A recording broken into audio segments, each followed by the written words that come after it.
Hello everyone. सो आज के इस वीडियो में हम लोग पढ़ने जा रहे हैं कम्युनिकेशन स्किल्स। क्या हम सब में है कम्युनिकेशन स्किल्स? संप्रेषण कला क्या होती है ये? क्या आप सबसे इजीली बातचीत कर पाते हो? क्या आप जो कहते हो वो सामने वाला समझ जाता है? इन सब बातों पे थोड़ा सा विचार करिए, राइट? और अगर हमें यहाँ कहीं इन बातों में तकलीफ हो रही है, आप जो बोलना चाहते हो वो सामने वाला नहीं समझ पा रहा है, आप सबसे बात नहीं कर पाते हो, आप अपनी बात दूसरों के सामने नहीं रख पाते हो, तो समझ लीजिए वहाँ कहीं कुछ प्रॉब्लम आ रही है आपके स्किल्स में। तो उसे स्किल्स को डेवलप करने के लिए हम कम्युनिकेशन स्किल करके ये वीडियो समझने जा रहे हैं, जिसमें हमें प्रैक्टिकली लर्न करना है कि किस तरीके से हमें कम्युनिकेशन अपना इम्प्रूव करना है। तो अब मेरे इतने बोलने की बात आपको ये समझ में तो आ ही गया होगा कि व्हाट एग्जैक्टली कम्युनिकेशन इज, संप्रेषण होता क्या है, राइट? सीधी सिंपल भाषा में अगर बोला जाए तो आप जो बातचीत कर रहे हो आपस में, राइट, उसे कम्युनिकेशन बोला जाता है। और इसको थोड़ा इलैबोरेट करते हैं तो आपकी आइडियाज़, आपके विचारों, आपके इमोशंस, आपके फीलिंग्स, आपके मनोभावों को जब आप एक्सचेंज कर रहे हैं, आप जब आदान प्रदान कर रहे हैं, उसे कहा जाता है कम्युनिकेशन, राइट? अब ये प्रोसेस चलती कैसे है? बोलने में आसान लग रहा है कि कम्युनिकेशन ऐसा वैसा, राइट? बट वो होता कैसे है और मतलब चलता कैसे है, राइट? तो उसके हम एक प्रोसेस, छोटी सी एक प्रक्रिया पढ़ने जा रहे हैं। देखिए, कम्युनिकेशन में, संप्रेषण में always there will be two parties, minimum two parties will be there, right? One is the sender, ठीक है? अभी यहाँ कौन सी पार्टी है?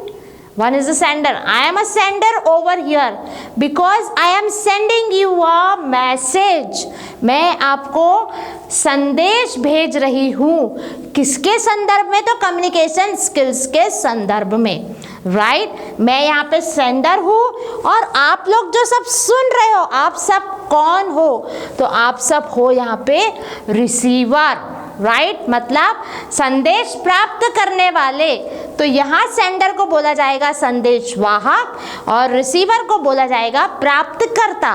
मैं संदेश भेज रही हूँ और आप उस संदेश को प्राप्त कर रहे हैं। I am a sender over here and you all are the receivers over here. इतनी बात समझ में आ गई? क्या कर रही हूँ मैं सेंडर हूँ, I am sending you a message. अब ये समझिए, मैं अपने दिमाग की बात मैं सेंड कर रही हूँ ना, मैं अपने दिमाग की बात आपके दिमाग में डालने का प्रयास कर रही हूँ, ठीक है? इसको भी कुछ बोला जाता होगा, इस प्रॉपर लैंग्वेज को और ये टेक्निक को कुछ बोला जाता होगा। यस, इसे कहा जाता है encoding. What is this? Encoding. आई बात समझ में? इसे टेक्निकल भाषा में एनकोडिंग बोला जाता है, ठीक है? जिसके थ्रू मेरे दिमाग की बात, मतलब सेंडर के दिमाग के बात रिसीवर में जा रही है, right? In between it is communication process. मतलब यहाँ पे यू कैन से जो आप मीडिया एंड मीन्स चूज कर रहे हो, it is a fly over between the sender and the receiver. ये एक पुलिया है सेंडर से रिसीवर तक का, जो मैसेज इसके थ्रू इधर साइड जा रहा है, right? Now here you all are there, you all are the receiver and what you are doing।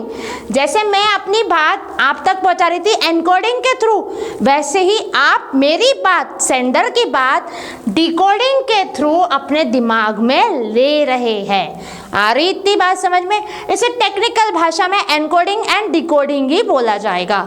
आ गया? अब हम बात करते हैं यहाँ डिकोडिंग कौन कर रहा है? तो receiver is doing a decoding over here. Now I am asking you a question.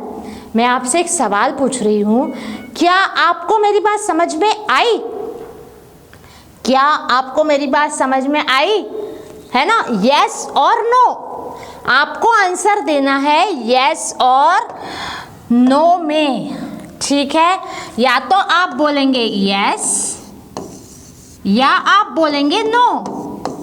अगर बात समझ में आ जाएगी मतलब आप फीडबैक का मतलब होता है प्रतिपुष्टि करना। जब तक फीडबैक नहीं लिया जाएगा, प्रतिपुष्टि नहीं की जाएगी उस संदेश की, तब तक कैसे मालूम पड़ेगा सेंडर को कि मेरी बात आप तक पहुंची या नहीं। आई बात ध्यान में। तो जैसे मैंने आपसे फीडबैक लिया, या तो आप जवाब देंगे यस में, either the answer will be in positive manner or it will be in negative manner, है ना। अगर पॉजिटिव आंसर आता है it means that communication process is completed now, right, मतलब मेरी बात अब तक पहुंच गई। बट अगर कोई कहता है no ma'am I am not getting properly, it means that there is some barrier.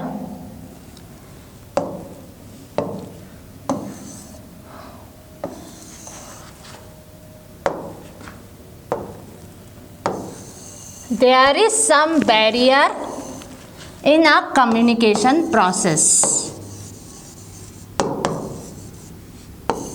ठीक है, बैरियर मतलब क्या होता है? बाधाएं।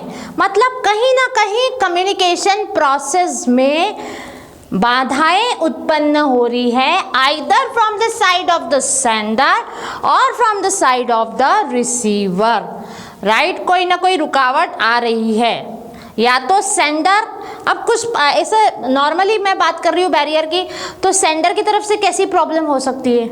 आइदर सेंडर की बॉडी लैंग्वेज प्रॉपर नहीं है, राइट, या फिर उसका कंसेप्ट्स क्लियर नहीं है, knowledge of the subject clear नहीं है, उसका प्रेजेंटेशन प्रॉपर नहीं है, काफ़ी सारी चीज़ें हो सकती है। रिसीवर की तरफ से कैसी प्रॉब्लम हो सकती है? उसका ध्यान कहीं और है, राइट, वो प्रॉपर लिसनिंग नहीं कर रहा है, lots of things will be there. Barriers का एक अलग वीडियो बनेगा, उसके काफ़ी 4 टाइप्स होते हैं जिसमें हम डिटेल बात करेंगे बैरियर्स पे, ठीक है, तब आपको बैरियर के बारे में पूरी चीज़ें समझ में आ जाएगी, ठीक है। इन शॉर्ट बैरियर का मतलब होता है रुकावटें। किन चीज़ की रुकावटें? जब सेंडर रिसीवर को मैसेज पास करता है तब जो रुकावटें वहाँ आती है उस कारण से कम्युनिकेशन प्रोसेस कंप्लीट नहीं हो पाती है, राइट बच्चों। तो इस प्रकार से हमने कम्युनिकेशन प्रोसेस कैसी होती है, मतलब कैसे कम्युनिकेशन किया जाता है, इस पर बात करी है। अब मैं बता रही हूँ कि कम्युनिकेशन स्किल्स में उसके 4 टाइप्स होते हैं, ठीक है।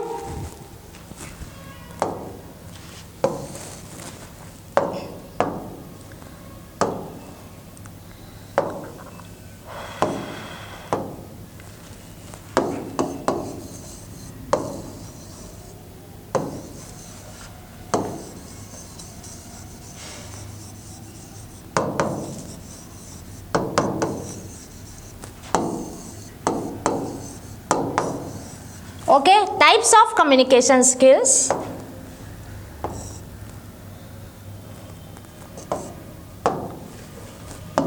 First is listening.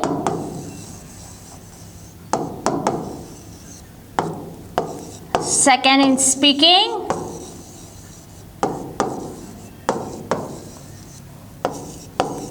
Writing and reading. Okay, इन चारों स्किल्स पर हमें आगे चर्चा करनी है, ठीक है। That is listening. Listening is also a part of communication skill. Listening मतलब सुनना। Speaking is also a part of communication skill. Speaking मतलब बोलना। Writing is also a part of communication skill. Writing मतलब लिखना। And reading will also a part of communication skill. Reading मतलब बोलना, right, ठीक है। तो अब इन अगले वीडियोस में इन सब की डिटेल्स आपको मिलेगी। Thank you.